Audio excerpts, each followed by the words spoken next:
Firman Kudus Kebangunan Pagi mengalami, menikmati, dan mengekspresikan Kristus bagian yang keempat. Minggu kedua, Kristus memiliki kunci maut dan ala maut. Hari ke-6. Dasar Alkitab diambil dari kitab Matius pasal 16 ayat 18 dan Wahyu pasal 20 ayat 14. Saudara yang terkasih, hari ke-6 ini kita melihat sama-sama bahwa karena Kristus adalah Dia di dalam gereja yang adalah pemegang kunci maut dan ala maut, maut dan ala maut tidak boleh memiliki kuasa atas kita.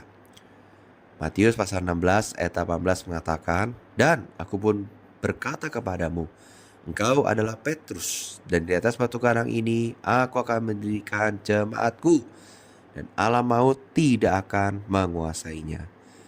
Frasa ala maut berarti adalah pintu ala maut, mengacu kepada kuasa iblis atau kuasa kegelapan yang tidak dapat menguasai, mengalahkan gereja sejati yang dibangun oleh Kristus di atas wahyu tentang Dia sebagai batu karang dengan batu seperti Petrus, manusia yang sudah mengalami pengubahan. Perkataan Tuhan ini juga menunjukkan bahwa kuasa kegelapan iblis akan menyerang gereja. Karena itu, terjadi peperangan rohani antara kuasa iblis yang adalah kerajaannya dengan gereja yang adalah kerajaan Allah. Dalam kehidupan gereja, kunci maut dan ala maut ada di dalam tangan Tuhan. Adalah mustahil bagi kita untuk menanggulangi maut. Kenapa? Karena yang pertama, kita tidak memiliki kemampuan untuk menanganinya. Yang kedua, ketika maut masuk, banyak yang akan dikalahkan olehnya. Jika kita memberi Tuhan Yesus tumpuan, kesempatan, dan jalan yang leluasa untuk bergerak dan bertindak di antara kita, maut dan ala maut akan berada di bawah pengendaliannya. Wahyu pasal 20 ayat 14 mengatakan, lalu maut dan kerajaan maut itu dilemparkannya ke dalam lautan api.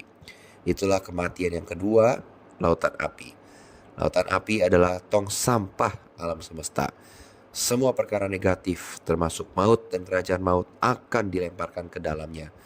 Maut adalah musuh terakhir yang dibinasakan oleh Tuhan. Dalam kematiannya yang pertama, jiwa dan roh manusia yang jatuh terpisah dengan tubuhnya dan binasa di tempat penderitaan dalam alam maut. Dalam kematian yang kedua, jiwa dan roh bersatu kembali dengan tubuhnya yang bangkit, kemudian dilemparkan ke dalam lautan api bersama tubuhnya. Ini berarti seluruh diri orang yang tidak beriman, roh, jiwa, dan tubuh mereka akan binasa dalam siksaan yang kekal di dalam lautan api. Ketika Tuhan Yesus tidak memiliki tumpuan di dalam gereja, maut segera menjadi unggul dan ala maut menjadi berkuasa untuk menahan orang-orang yang mati. Penting bagi kita untuk melihat bahwa Kristus memiliki kunci, otoritas dan atas maut dan ala maut. Maut tunduk kepadanya dan ala maut berada di bawah pengendaliannya. Kita harus memuji Tuhan sebab Kristus memiliki kunci maut dan ala maut. Ibrani pasal 13 ayat 15 mengatakan, sebab itu marilah kita oleh Dia senantiasa mempersembahkan korban syukur kepada Allah, yaitu ucapan bibir yang memuliakan namanya. Dalam penerapannya, saudara-saudari, bagi gereja, kesengsaraan adalah ujian hayat. Sejauh mana gereja mengalami dan menikmati hayat kebangkitan Kristus hanya dapat diuji melalui kesengsaraan. Lebih jauh lagi, kesengsaraan membawa kekayaan hayat kebangkitan Kristus. Tuhan mengizinkan gereja menderita kesengsaraan bukan hanya untuk menyaksikan bagaimana hayat kebangkitannya menang atas maut, tetapi juga untuk gereja memasuki kekayaan hayatnya. Hayat kebangkitan Tuhan ada di dalam gereja. Kristus adalah kebangkitan, Dia hidup di dalam kita. Karena hayat kebangkitan ada di dalam kita, kita tidak punya alasan atau dalih untuk gagal.